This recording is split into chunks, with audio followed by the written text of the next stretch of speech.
Senhoras e senhores, eu sou Felipe Noronha, este é o Eu Vim de Santos e a pergunta é: o que é a vida? Não, mentira, a pergunta é: o que eu faria se tivesse o poder no Santos? Semana passada, ou no começo dessa semana, honestamente eu já não lembro mais, eu pedi para membros do canal mandarem suas táticas para dar dicas a Carille, as táticas que eles escalariam, colocariam em campo pelo Santos. Mostramos aqui, se eu não me engano, foram 17 versões diferentes. Mas muitas pessoas perguntaram: ok, Noronha, mas e o que você faria? Eu não fugi da responsabilidade. É claro, eu só guardei para outro vídeo e é este vídeo aqui. Mas, na verdade, não só as questões táticas eu trarei. Eu falarei o que eu faria em termos de contratação, quem subir da base. Falando aqui do campo, né? Não estou me metendo no Paulo Brax, nos analistas de desempenho, nem na presidência, nem no Galo, enfim. Estou ali no campo. O que eu pensaria de contratação, de subida base, de táticas e tal, fazer aqui um caminho, uma rota do que eu faria, lembrando que é de forma até rasa, não estou cravando de maneira alguma que eu estou certo, esse é o caminho correto, estou deixando de lado várias coisas mais específicas, é bem básico para a gente ter essa discussão aqui, afinal de contas, a gente precisa discutir o que o Santos pode melhorar, tudo, porque a crise tá grande, não podemos negar. Então, se eu mandasse no Santos, o que eu faria? A primeira coisa é colocar a Golcase de patrocinadora master. Tô brincando, quem sou eu para botar na Golcase? Mas aqui, ó, tem carregador portátil em promoção, bonitinho, fininho, cabe no bolso, na mochila. Tem copo térmico em promoção, bonitinho, deixa tudo geladinho ou quentinho, se você quiser. Refresca.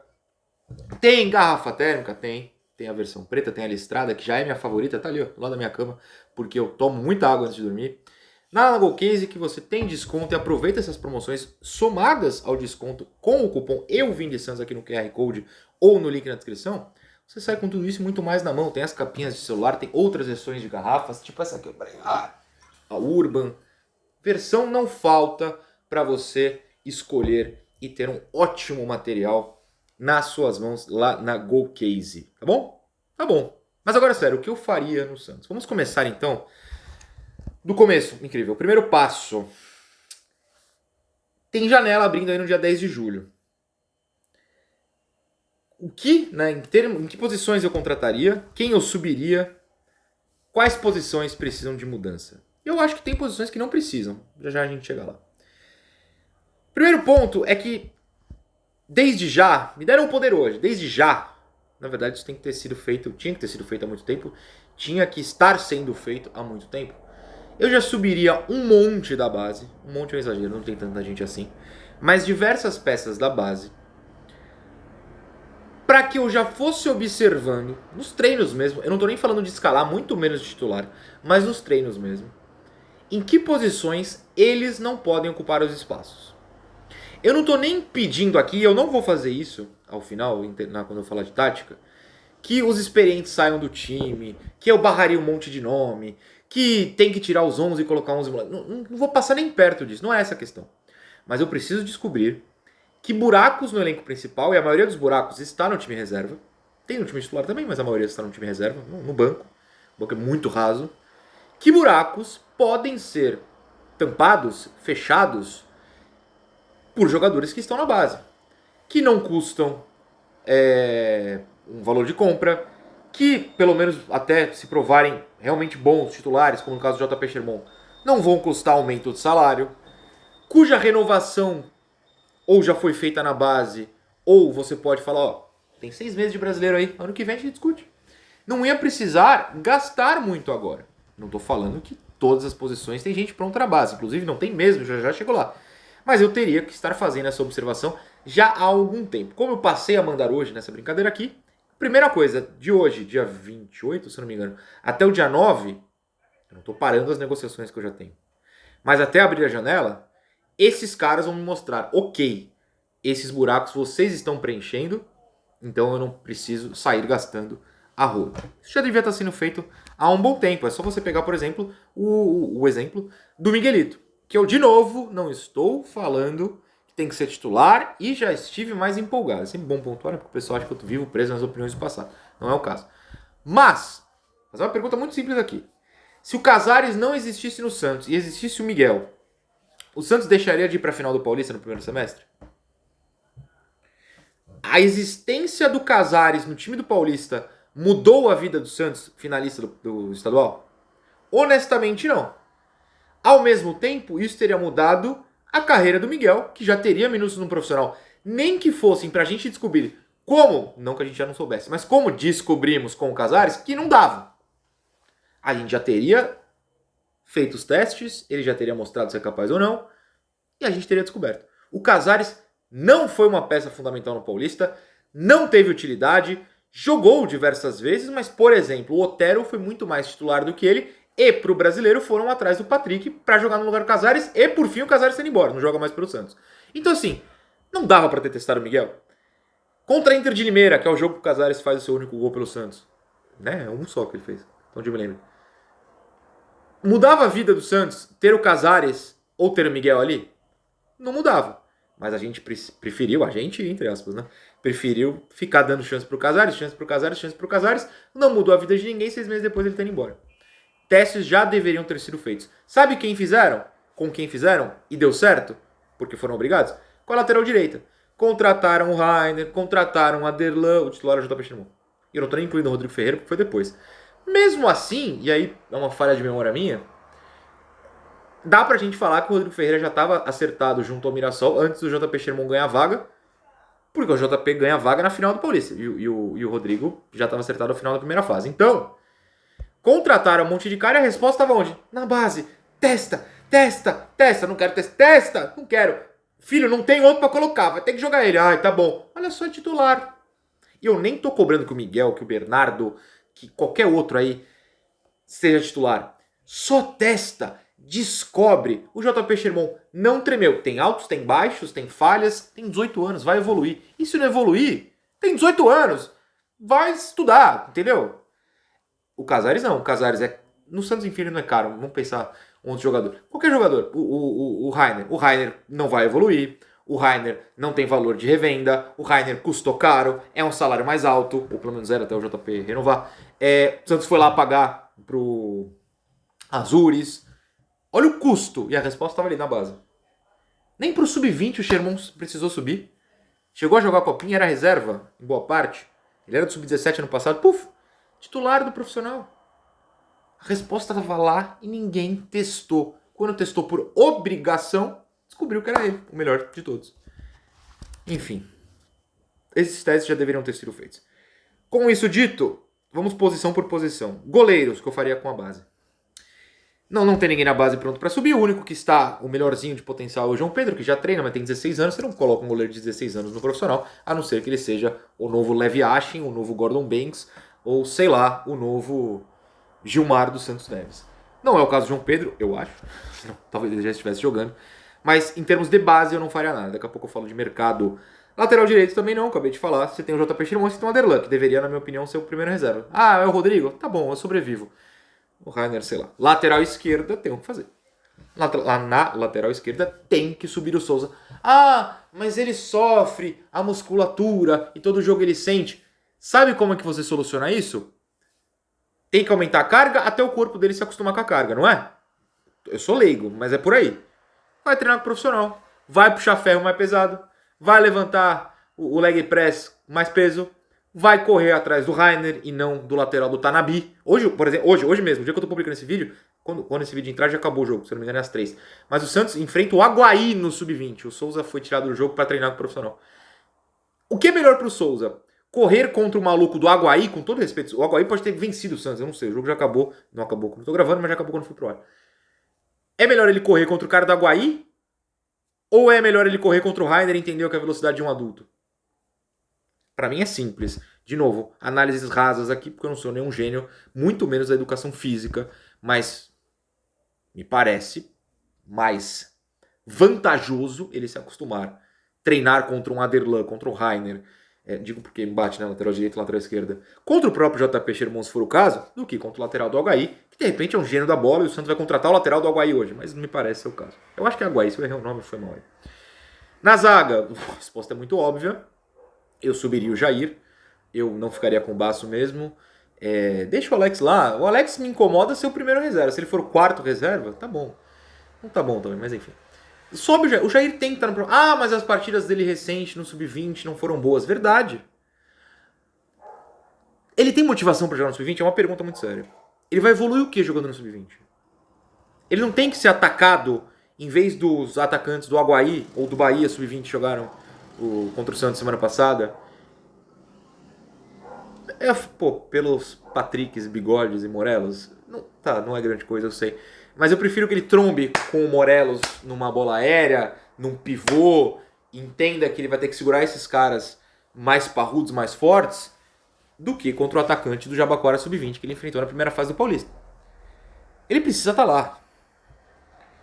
E também só, assim, eu não tô exigindo que subam 40 caras, mas ó, a lateral esquerda, um cara junto ao Escobar, tem 2, beleza. Lateral direita tem o suficiente. E na zaga, se você tem o Jair mais o Alex constantemente ali, já são 2. E acho que isso assim, se você não sobe da Série B pra A com o Gil Joaquim e Jair e o Alex ali como segundo reserva, aí também, com todo respeito, tem que todo mundo aposentar. Entre os volantes, eu não mudaria nada. Eu acho que o Santos tem muito mais do que o suficiente. O Nonato deve estar de saída aí, mas ainda não saiu. O Sandri voltou, o Alisson tá aí, mas também não vejo muita utilidade. O Carille, pelo jeito, também não, porque não coloca em campo. O Rian ficaria meio que já tá. Treinando no profissional, desce jogos sub-20. Não me incomoda quando isso é feito se você tem peças no profissional que ocupem esse espaço. No caso do Rian, tem. Né? Tem o Rincon, que eu não citei, que tá na Copa América, mas enfim. Tem peças. Eu acho que no caso dos volantes, o Rian é o melhor ali e dá pra ficar treinando no profissional. Desce pro 20, joga lá. Não me incomoda isso. Na meia tem que fazer um monte de coisa. Né? Nosso meio é horroroso. Meia mesmo. Os armadores, Pituca e João Schmidt, ficam na parte dos volantes. Tem que subir o Miguelito. E o Bernardo tem que treinar com o profissional todo santo dia. Sabe quando noticiam? Hoje o Bernardo treinou no profissional, porque treinou um dia e vira notícia. Ele não treinou de segunda a domingo. Nem o Santos treina de segunda a domingo, vocês entenderam. Treinou nessa quarta-feira, um dia especial. Sei lá, o Juliano tava meio mal. O Casares foi resolver um problema. Sobe um meio aí do Sub-20 vai pra ocupar espaço. Não, ele tem que treinar lá todo dia. Sabe por que o Bernardo tem que treinar lá todo dia? Porque o Bernardo tá apelando pra situações médicas fora do departamento médico do Santos. Porque todo jogo do Sub-20 ele estoura alguma coisa. Ele tá fora nesse momento. Por quê? Porque todo jogo do Sub-20 que ele entra em campo, ele estoura. A última atuação dele durou 5 minutos. Com 5 minutos de jogo, ele saiu lesionado muscularmente. E aí, se ele não acostumar a treinar com o profissional, de novo, se ele tá estourando contra eu não lembro qual foi o adversário, foi contra o Grêmio Sub-20, se não me engano. Não é contra o Grêmio profissional que ele vai aguentar. Qual o passo? Ele tem que treinar com o profissional todo santo dia. Fazer esse leg press aí maior. Lembrando que o leg press é só uma piada, eu não sei o nome dos exercícios nem das máquinas. Tem que fazer uma carga maior até o corpo falar, ok, agora eu aguento. Ele tem que entender que no Sub-20, quando ele domina a bola, para e dá um passe genial, vai funcionar. No profissional, 3 volantes do tamanho do Rincon vão engolir. Então ele tem que entender que quando chegar um cara do tamanho do Rincon, opa, como é que eu saio disso? Até o cérebro dele entender, o corpo acostumar, ele ter a velocidade de raciocínio, de movimentação e de passe. De finalização, enfim. Ele tem que treinar com o profissional, cara. Eu faria isso. Mas também 2, tá bom, vamos lá. E no ataque, o ataque é uma situação muito mais delicada. Não tem centroavante pronto no Sub-20. Ah, mas o Enzo. Não, gente, não dá. Não rola nesse momento. O próximo da fila é o Luca Meirelles, que acabou de subir do Sub-17. Sabe quem deveria estar nessa fila? Você sabe que é o David, né? Mas tudo bem. É o mesmo caso nas pontas. Também não tem nenhum pronto agora. O João Vitor, que acabou de subir pro Sub-20, pode jogar no Sub-17 ainda. Ele tem revezado, salvo engano. O Matheus Xavier, que foi inscrito no Brasileiro agora, também acabou de subir. Sabe quem teria 18, 19, faria 19 anos agora? O Ângelo.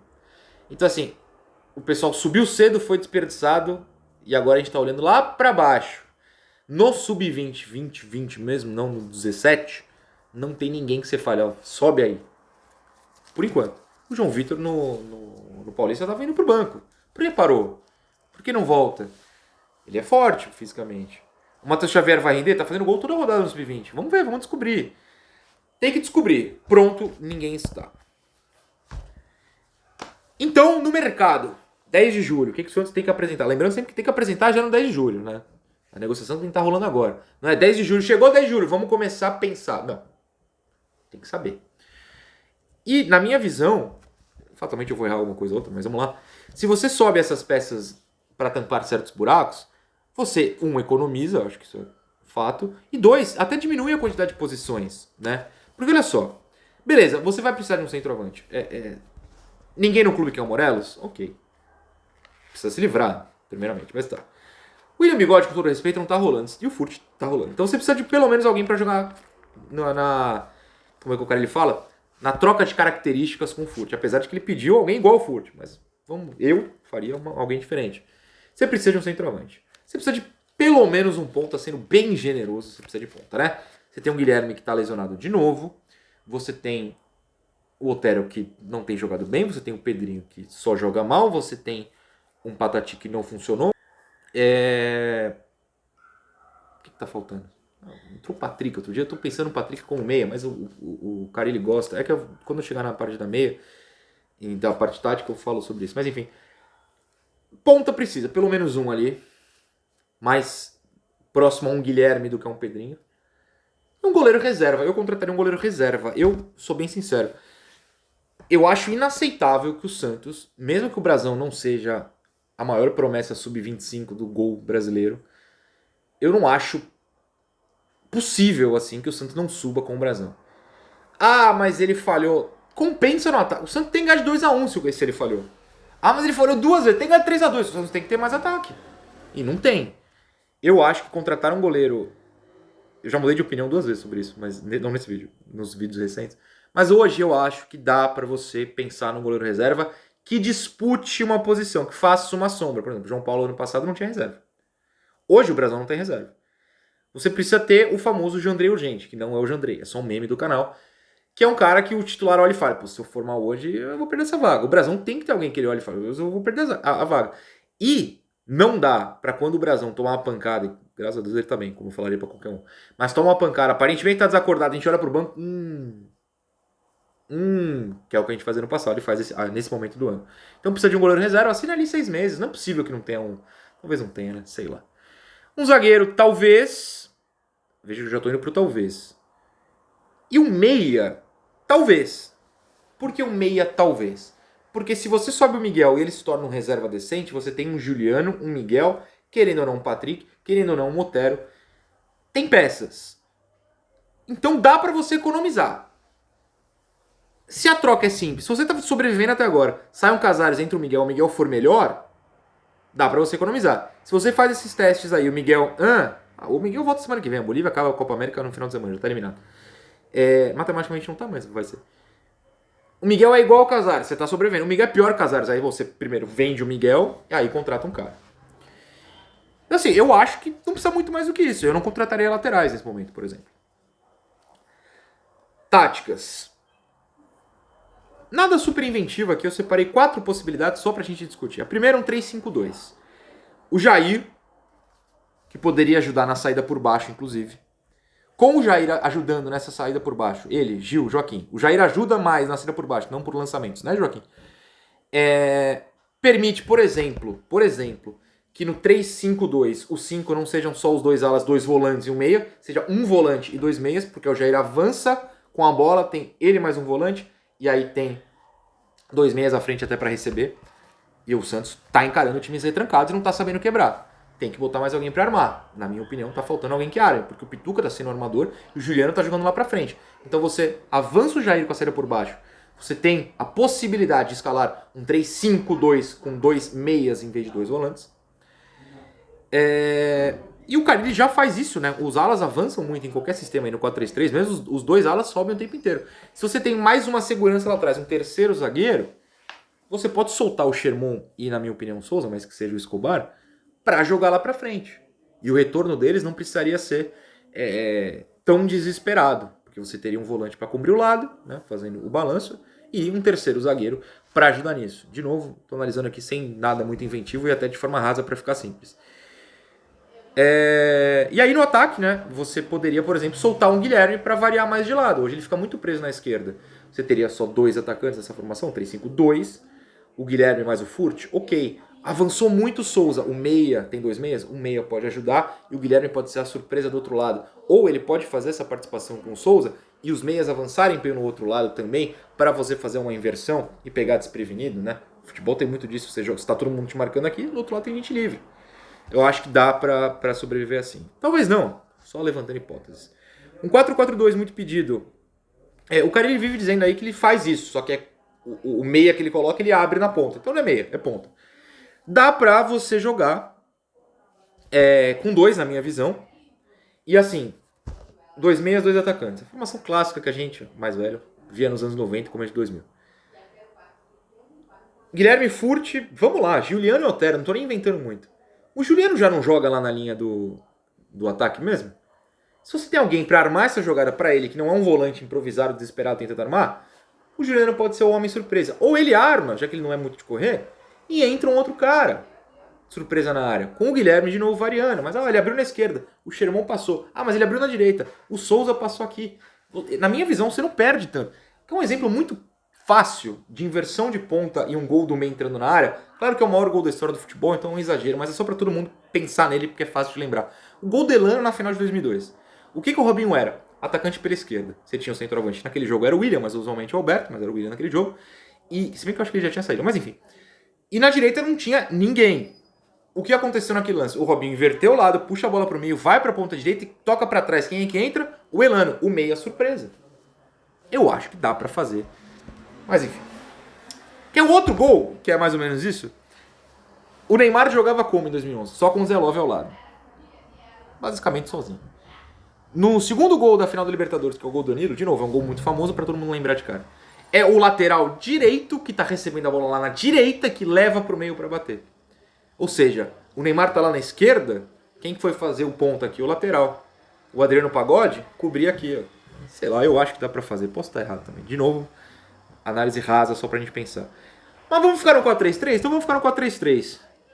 E essa eu sei que eu já falei, principalmente no resenha, não sei se eu trouxe pra cá essa ideia. Mas por que tem que ser 2 volantes e um meia? Mano, é porque o Pituca e o João Schmidt são jogadores caros, muito famosos.